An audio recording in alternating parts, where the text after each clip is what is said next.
trigger. Thank you, Mr. Chairman. I want to refer to Reso 442, and if you look at some of the specialized high schools and those who attend that are economically disadvantaged, by that I mean those who qualify for reduced or free lunch under Title I. If you look at Stuyvesant, Bronx Science, and Brooklyn Tech, about 60% of those student bodies in total are qualifying under Title I for free or reduced lunch. So we have those poor families in those schools. The students are going to those schools. Now, if we were to change to a multiple criteria admissions policy at those schools, wouldn't you agree that those bright students then would be put at a disadvantage if those students you would assume are working to help the family, the poor family, make their budget every month?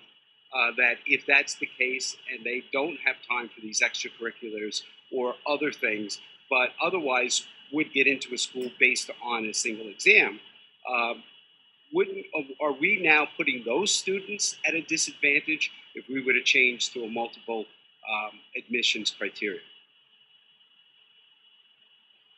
I don't know that we would necessarily be putting them at a disadvantage. I think it would depend on the criteria that were selected and how they were weighted. And that's analysis that we would have to do in conversation. We could kind of guess what that criteria would be, right? I mean, there are specific criteria referenced in the state and assembly bills, but ultimately we would need to discuss within DOE and within communities what the weighting of that looks like. Probably first and foremost to look at how we don't disadvantage specific students, given that the goal of this is specifically to level the playing field. I think the follow-up, the goal of the issue of multiple criteria is we have to be careful about subjectivity. That we don't include any subjectivity into it, right? Because then you have an individual making a decision on a particular multiple criteria, and that may come kind of fuzzy. So as Rob said, it really depends on what are the criteria you're looking at, right? As you do that.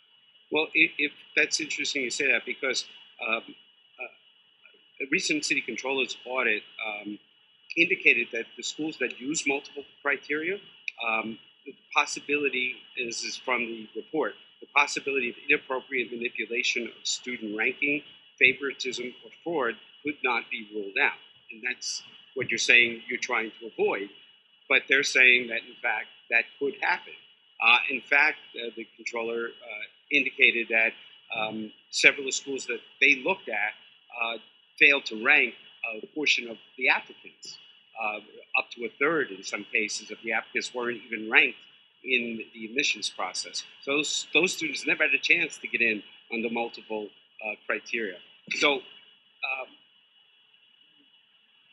wouldn't you agree then that in the sole criteria of the test actually increases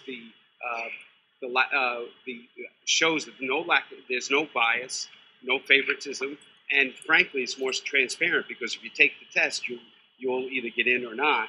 But if you submit to one of the multiple criteria schools, there's no guarantee you will even be ranked or considered, as the controller has indicated.